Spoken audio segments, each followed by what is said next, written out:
ಜಾತಿ ಜನಗಣತಿ ಕಳೆದೊಂದು ವರ್ಷದಿಂದ ತೋಳ ಬಂತು ತೋಳ ಎನ್ನುವ ಕಥೆಯಂತಾಗಿದ್ದಂಥ ಜಾತಿ ಗಣತಿ ಕೊನೆಗೂ ಮಂಡನೆ ಆಗಿದೆ. ಮಂಡನೆ ಆಗ್ತಿದ್ದಂತೆ ರಾಜ್ಯಾದ್ಯಂತ ಜಾತಿಯ ಜ್ವಾಲೆ ಹೊತ್ಕೊಂಡಿದೆ. ಸದ್ಯ ಪ್ರಮುಖಾಂಶವಷ್ಟೇ ಸಚಿವರ ಕೈ ಸೇರಿದ್ರು ಕೂಡ ಪರ ವಿರೋಧದ ಚರ್ಚೆ ಜೋರಾಗಿದೆ. ಅದರಲ್ಲೂ ಕಾಂಗ್ರೆಸ್ ಮತ್ತು ಬಿಜೆಪಿ ನಾಯಕರ ಮಧ್ಯೆ ಜಾತಿ ಯುದ್ಧವೇ ಏರ್ಪಟ್ಟಿದೆ.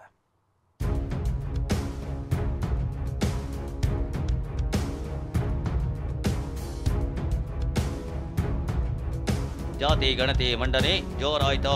ಜಾತಿ ಜಟಾಪಟಿ ತೇಪೆ ಹಚ್ಚಿರುವಂತ ಈ ವರದಿ ಚೇರ್ ಉಳಿಸ್ಕೋಬೇಕಲ್ಲ, ಚೇರ್ ಉಳಿಸ್ಕೊಳ್ಳೋಕ್ಕೋಸ್ಕರವಾಗಿ ಈ ಡ್ರಾಮಾ ಪ್ರಾರಂಭ ಮಾಡಿದ್ದಾರೆ. ಅವೈಜ್ಞಾನಿಕ ಗೊಂದಲ ಮರು ಸಮೀಕ್ಷೆಗೆ ವಿಪಕ್ಷ ಪಟ್ಟು. ಅವೈಜ್ಞಾನಿಕವಾಗಿದೆ ಅಂತ ಕಂಪ್ಲೇಂಟ್ ಇದೆ. ಹೆಂಗಪ್ಪ ವೈಜ್ಞಾನಿಕ ಅಂದ್ರೆ ಏನು? ಏನ್ರಿ ಹಾಗಂದ್ರೆ ವೈಜ್ಞಾನಿಕ ಅಂದ್ರೆ?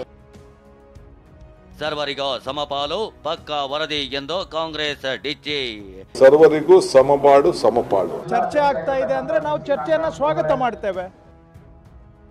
ಜಾತಿ ಜ್ವಾಲೆ ರಾಜ್ಯ ರಾಜಕೀಯದಲ್ಲಿ ಜಾತಿ ಜ್ವಾಲೆ ಹೊತ್ತಿಕೊಂಡಿದೆ. ಹಿಂದುಳಿದ ವರ್ಗಗಳ ಶಾಶ್ವತ ಆಯೋಗದ ಅಧ್ಯಕ್ಷರಾಗಿದ್ದ ಜಯಪ್ರಕಾಶ್ ಹೆಗಡೆ ನೀಡಿರೋ ಜಾತಿ ಗಣತಿ ವರದಿ ನಿನ್ನೆ ಕ್ಯಾಬಿನೆಟ್ನಲ್ಲೇ ಮಂಡನೆಯಾಗಿದೆ. ವರದಿಯ ಪ್ರಮುಖಾಂಶ ಸಚಿವರ ಕೈ ಸೇರಿದೆ. ಸಚಿವರು ಅಧ್ಯಯನ ನಡೆಸಿದ ಬಳಿಕ ಜಾತಿ ಗಣತಿ ಬಗ್ಗೆ ಚರ್ಚಿಸಲು ಏಪ್ರಿಲ್ 17ಕ್ಕೆ ಮುಹೂರ್ತ ಫಿಕ್ಸ್ ಆಗಿದೆ. ಸದ್ಯ ಮಂಡನೆಯಾಗಿರೋ ವರದಿಯಿಂದ ಹಳೆ ಕಿಚ್ಚು ಮತ್ತೆ ಸ್ಫೋಟವಾಗೋ ಸಾಧ್ಯತೆ ಇದೆ. ಅದೇನಂದ್ರೆ ಮೀಸಲಾತಿ.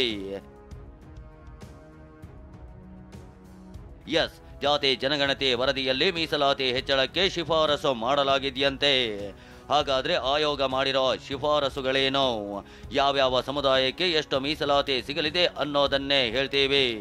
ಅದಕ್ಕೂ ಮುನ್ನ ವರದಿ ಬಗ್ಗೆ ಕೈ ಕಮಲ ನಾಯಕರ ಮಧ್ಯೆ ಎದ್ದಿರೋ ವಾಗ್ಯುದ್ಧವನ್ನ ಒಂದೊಂದಾಗೆ ತೋರಿಸ್ತೀವಿ ನೋಡಿ. ತೇಪೆ ಹಚ್ಚಿರುವಂತ ಈ ವರದಿ ಸರ್ವರಿಗೂ ಸಮಪಾಡು ಸಮಪಾಲು. ಸಿದ್ದರಾಮಯ್ಯವರು ಇವತ್ತು ಈ ರಾಜ್ಯವನ್ನ ಸರ್ವನಾಶ ಮಾಡಲಿಕ್ಕೆ ಹೊರಟಿದ್ದಾರೆ ಜಾತಿ ಹೆಸರಿನಲ್ಲಿ.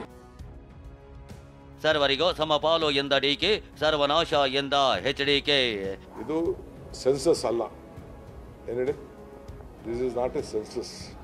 ಎಲ್ಲರಿಗೂ ಸರ್ವರಿಗೂ ಸಮಪಾಡು ಸಮಪಾಲು, ಇದು ನಮ್ಮ ಪಕ್ಷದ ನಿಲುವು. ಜಾತಿ ಗಣತಿಗೆ ಅರ್ಥವೇ ಇಲ್ಲ. 10 ವರ್ಷ ಆಗಿದೆ.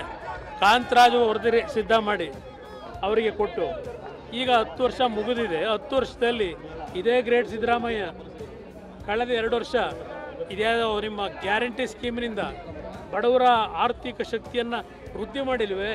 ಜಾತಿ ಮಧ್ಯೆ ಸಂಘರ್ಷ ಉಂಟು ಮಾಡಲಿಕ್ಕೆ ಸಿದ್ದರಾಮಯ್ಯವರು ಇವತ್ತು ಈ ರಾಜ್ಯವನ್ನು ಸರ್ವನಾಶ ಮಾಡಲಿಕ್ಕೆ ಹೊರಟಿದ್ದಾರೆ. ಚೇರ್ ಉಳಿಸ್ಕೋಬೇಕಲ್ಲ, ಚೇರ್ ಉಳಿಸ್ಕೊಳ್ಳೋಕ್ಕೋಸ್ಕರವಾಗಿ ಈ ಡ್ರಾಮಾ ಪ್ರಾರಂಭ ಮಾಡಿದ್ದಾರೆ. ಸರ್ವೆ ಆಗಿಲ್ಲ, ಸರಿಯಾಗಿ ಆಗಿಲ್ಲ, ವೈಜ್ಞಾನಿಕವಾಗಿ ಆಗಿಲ್ಲ.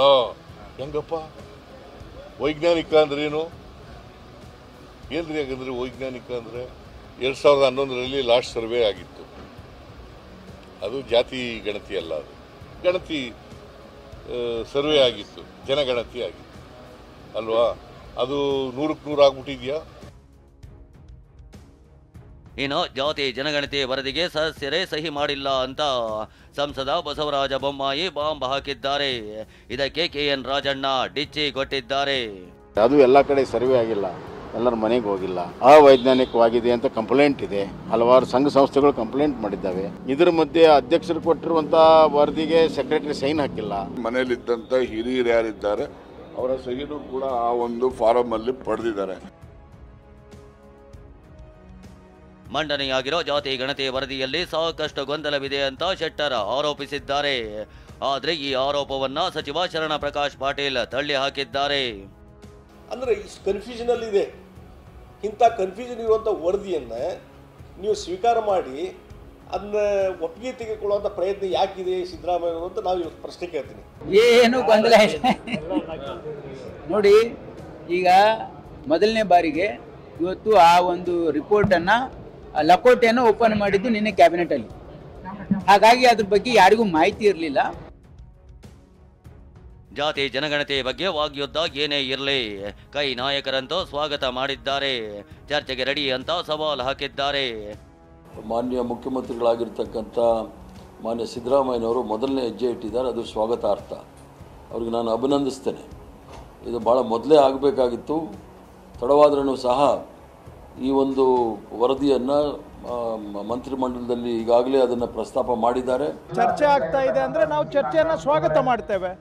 ಚರ್ಚೆ ಆಗಲಿ ಅಂತಾನೆ ನಮ್ಮದು ಇಚ್ಛೆ ಇದೆ. ಆದರೆ ವಾಸ್ತವದ ಆಧಾರದ ಮೇಲೆ ಚರ್ಚೆ ಆಗಲಿ ಅಂತ ನಾನು ಬಯಸ್ತೇನೆ.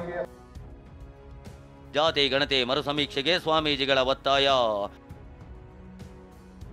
ಜಾತಿ ಗಣತಿಯ ಬಗ್ಗೆ ಚರ್ಚೆಯಾಗಲಿ ಅನ್ನೋದು ಕೈ ನಾಯಕರ ವಾದ. ಆದರೆ ಜಾತಿ ಗಣತಿ ವರದಿ ಬಗ್ಗೆ ಆಕ್ಷೇಪ ವ್ಯಕ್ತಪಡಿಸಿರೋ ಶ್ರೀಗಳು ಮತ್ತೆ ಸಮೀಕ್ಷೆಯಾಗಲಿ ಎಂಬ ಅಭಿಪ್ರಾಯ ವ್ಯಕ್ತಪಡಿಸಿದ್ದಾರೆ.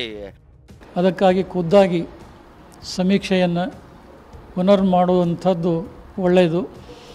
ಹೀಗೆ ಇದನ್ನೇ ಅವರು ಏನಾದರೂ ಮುಂದುವರಿಸಿದಾದರೆ ಇದರಿಂದ ಈ ನಾಡಿನಲ್ಲಿ ಜಾತಿಗಳ ಸಂಘರ್ಷ ಇನ್ನಷ್ಟು ಹೆಚ್ಚಾಗಿ ಅನಾಹುತಕ್ಕೆ ಕಾರಣವಾಗ್ಬೋದು. ಜನಗಣತಿಯನ್ನು ಮಾಡಿದರೆ ಯಾರಿಗೆ ಸೌಲಭ್ಯಗಳು ಸಿಗಬೇಕೋ ಅವ್ರಿಗೆ ಸಿಗ್ತಾವೆ, ಇಲ್ಲ ಅಂತಂದರೆ ಏನೇನೋ ಆಗಿ ಅವಾಂತರಗಳಾಗ್ತವೆ. ಹಾಗಾಗಿ ಮತ್ತೊಮ್ಮೆ ಜನಗಣತಿಯನ್ನು ಜಾತಿಯ ಹಿನ್ನೆಲೆಯಲ್ಲಿ ಮಾಡೋದು ಕ್ಷೇಮ. ಜಾತಿ ಗಣತಿ ವರದಿ ಬಗ್ಗೆ ಪರ ಎಷ್ಟಿದೆಯೋ ವಿರೋಧವೂ ಅಷ್ಟೇ ಇದೆ. ಕಾಂಗ್ರೆಸ್ ಸಚಿವರಲ್ಲೇ ಗೊಂದಲ ಇದೆ ಅಂತ ಬಿಜೆಪಿ ವಾದಿಸುತ್ತಿದೆ. ಹೀಗಾಗಿ ಮತ್ತೆ ಮರುಸಮೀಕ್ಷೆಗೆ ಒತ್ತಾಯ ಕೇಳಿ ಬರ್ತಿದೆ. ವರದಿ ಪಡೆದುಕೊಂಡಿರೋ ಸಚಿವರು ಅಧ್ಯಯನ ನಡೆಸುತ್ತಿದ್ದಾರೆ. ವರದಿ ಕೈ ಸೇರಿದ ಬೆನ್ನಲ್ಲೇ ಪರಮೇಶ್ವರ್ ಭೇಟಿಯಾದ ರಾಜಣ್ಣ ಚರ್ಚೆ ನಡೆಸಿದ್ದಾರೆ. ಏಪ್ರಿಲ್ 17ಕ್ಕೆ ಸಚಿವ ಸಂಪುಟ ಸಭೆಯಲ್ಲಿ ಏನು ಚರ್ಚೆಯಾಗಲಿದೆ, ಯಾವ ನಿರ್ಧಾರ ಹೊರಬೀಳಲಿದೆ ಅನ್ನೋದು ಕುತೂಹಲ ಮೂಡಿಸಿದೆ. Bureau report, TV9.